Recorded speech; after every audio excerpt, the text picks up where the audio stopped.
I want to talk about Russia and the events that are happening right now, and many people just kind of brush it away because things have been going on this route for so many years that when many things are failing, but people they just say, oh, it's going to be the same, but it's not.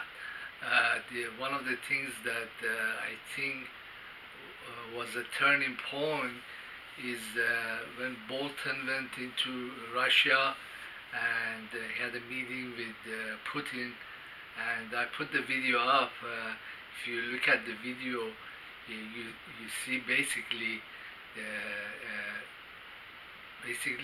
the Russians are telling Bolton that there's going to be a war, but there is all these videos coming out with Shoigu. I don't know if I'm pronouncing his name right, but I've seen him some videos here and there in the Syrian war reportings, but now I see his video about him everywhere.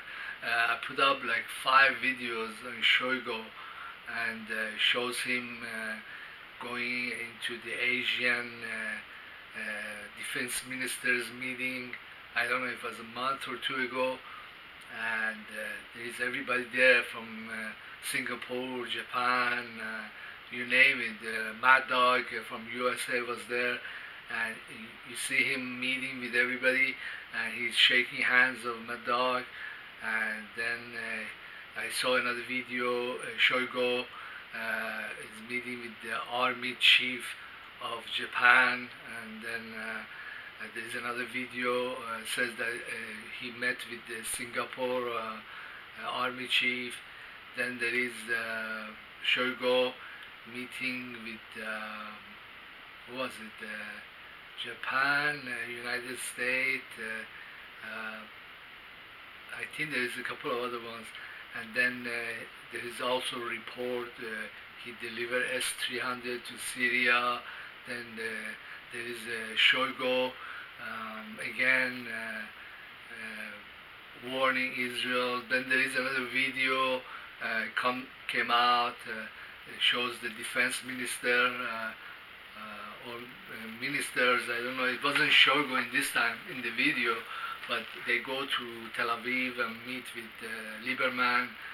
Then there is another video that shows Putin meeting with the European heads of states, Merkel and the French minister. It's asleep in my mind, his name. Probably come out later on in the video. And then with the Turkish Prime Minister Erdogan, and who else? It's like some kind of final agreement. If you ask me, I think that the Russians are going to attack the Israeli Air Force, or completely disable it or destroy it. I don't know if they'll use EMP or. But there was another video. I don't know how old that is. That's like 2 days to 3 days old. I was saying that an American guidance system or plane sent in 50 drones to attack the Russian base in Kharkiv. I don't know why the Russian reaction is so mute, but almost all of them have been shot down. Or there was another report saying that had sent in 13 and 8 were shot down and 5 ran away outside of the influence of electronic warfare systems that Russia has. And then these are all very ominous signs. I don't know why in the Western media nobody talks about this. Usually Celente or Kaiser Report or or USA Watchdog talk about it, but none of them they had even noticed or cared to notice, because right now the U.S. stock market is crashing. It has crashed last week entire 10%, and the big companies like Netflix and other online giants, they're taking on huge losses. So this might continue in the upcoming week. So, and also the only thing that I saw that on the American side there was some kind of recognition, hey, something nasty is brewing, was the fact that Trump invited Putin to the White House. Because I think he knows that something is really going to boil over. Then this another very ominous sign is the fact that the so many drones have attacked the Russian base, and the response had been like a conference or some kind of a statement. Like if that many drones had attacked any country, the response would be a military response. But it seems that the Russians are like waiting to get some kind of assurance, because if I was going to wipe out Israel, I would be worried about American involvement, and then I wouldn't want it to become nuclear. I would take some steps, because you don't want entire cities' population to die off. So it would be like exactly what Shoigu is doing. He's going around and talking to different army chiefs and trying to get a mutual assurance that, hey, when the shit hits the fan, then we are not going to use nukes against each other. Oh, there was another statement by Putin that would say that Europe will become like a battleground. But then concurrently, he's like meeting with the French premier and Merkel and Erdogan. It's like like a backroom agreement that, hey, this thing is going to happen, but then we really don't want to nuke you. We just want to keep this conventional warfare. And then the same with Shoigu, he's going around, and it's just like somebody's saying, hey, we're gonna whack you, but if you don't use nukes, because we'll just totally wipe you out. And then this is happening when Russia and France and Germany and Turkey are making agreements.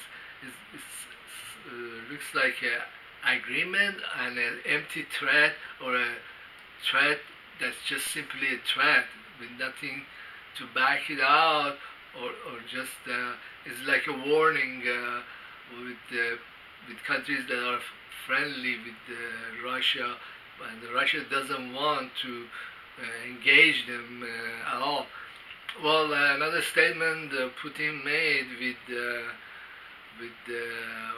warmonger Bolton was, I hear the translator saying, like, hey, we do so much business with you, you know. It's like he's telling him, hey, idiot, you know, what do you think is going to happen if you keep going in this direction? Or do you want us to pull the plug on you and nuke the fuck out of you? And then what happens to all the business and the people, and they all get wiped out too? Don't you have functioning brain cells?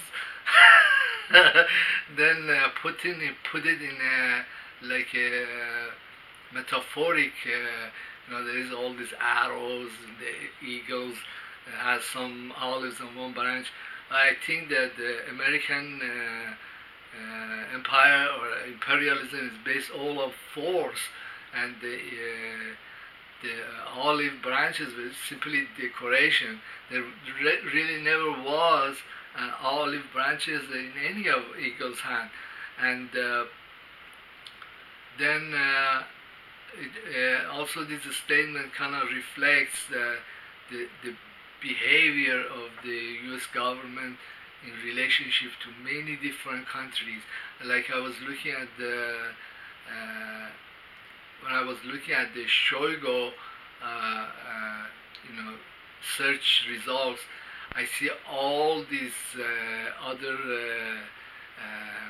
videos coming. There was one that the India purchased S400, which is the more advanced than S300.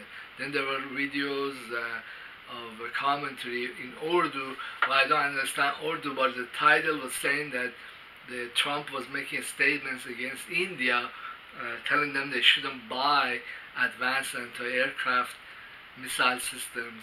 I don't know why. I mean, if Trump doesn't want to start something with India, then why stop them from buying S-400? If we are such great friends, then what's the point?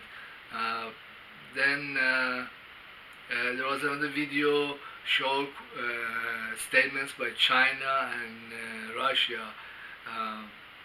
There was a video Shoigu talking to North Koreans. It's bizarre. A lot of videos pointing out to the same kind of general results. But say for example, you went and bought a puzzle. Have you ever played those puzzles? And they give you a picture in the front of the puzzle, and in the puzzle, what I usually do, try to find the four corners, and those are kind of easy to find because there's two perpendicular lines, and I could look at the four corners and see, hey, these fit there, and then I put them on the four corners, and then work my way from there. It's like you already know where some pieces go for sure, and then you kind of look around and see, hey, there is all these other developments which are, seem to fit into that general conclusion. Anyhow, I think also if somebody like me who reads widely and can see patterns that the other general audience has kind of hard time to look at that pattern. Oh, I was reading a book by the Sufi master that it's similar to Kubler-Ross, the nurse that talks about the stages of death and how, like in the beginning, the patient is in complete denial that, hey, this can never happen. For example, it was similar to what Netanyahu in one video was saying. He knows that there are S-300s in Syria and he cannot send planes or F-15s, F-16s to bomb different parts of Syria. But he was in complete denial, and he was making a statement next to his plane saying that we will continue to do this, even though we know we're gonna get shot down. We don't care. We're gonna continue to badger neighboring countries. And then this other stage is, or there's a couple of other stages. Then this acceptance, and then it goes on. And then also when a nation is losing militarily, or there are signs. Usually, what happens is that their intellectuals and also the top-ranking people, they know, hey, this is going to go wrong. Or I saw the Khebri, the Israeli online, he was kind of looking at that video and saying, hey, this is a prophetic sign that things are going the wrong way. And then I could go into the German history, the Nazi history. When the Nazis were losing the war, what happened is that there was an internal attempt to see if we could shift the policies like significantly, so we could kind of at least make a peace with the Allies to stop all of Germany from getting ruined. And there was an attempt on Hitler's life, which failed, and then the war kept dragging on. Well, there is other literature, which is usually spiritual literatures, that talk about like when people who are extremely evil, they have killed many people, they have badgered the populations all around, and when God wants to end their lives, he usually the Sufi master was saying that usually there is a major illness, something that hits them very hard. It's like shake them up, to wake them up, see what they can do, and also it gives these people a chance to like straighten anything that they could work out or straighten out. Before was saying, the Sufi master was saying, things will work out after the illness.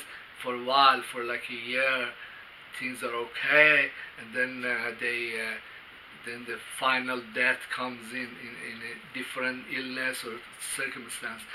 But it's just a chance that the God gives this person or this country that's a criminal nation to work things out as best as they can.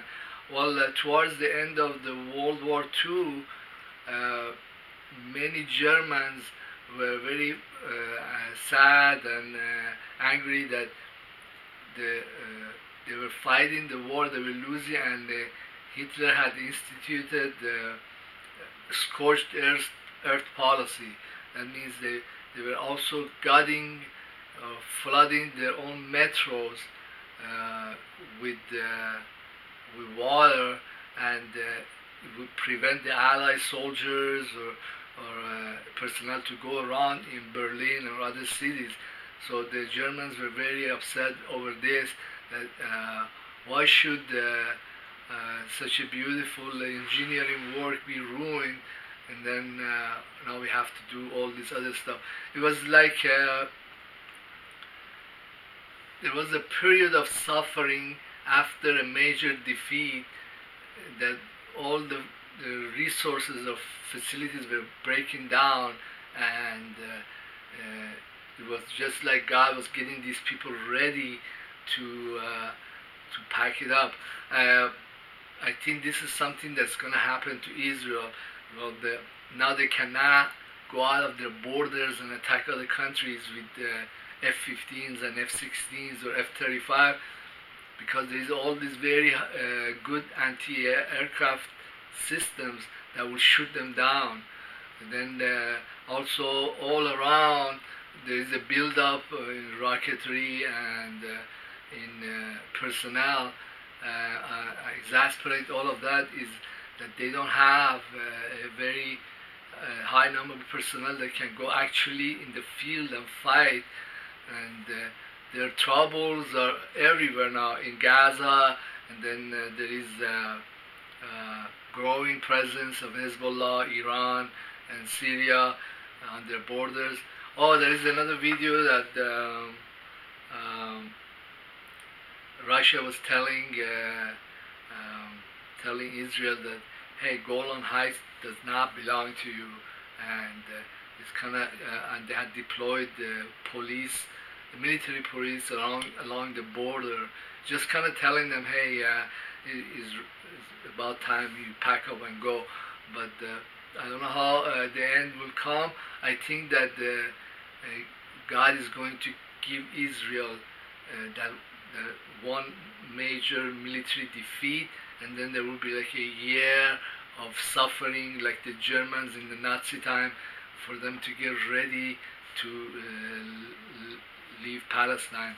And well, this I think the hand of destiny is to give Westerners that support Israel and the Jewish criminals a chance to not only suffer and pay in person for the pain they have caused, but also to remember it, that how things completely fell apart, just like the Nazis at the end of the war. They were going everywhere and they were bombing and making warfare, but then they lost in a similar fashion, and then they had a period of suffering, and their country also got partitioned. I see a lot of similarities that this is going to happen.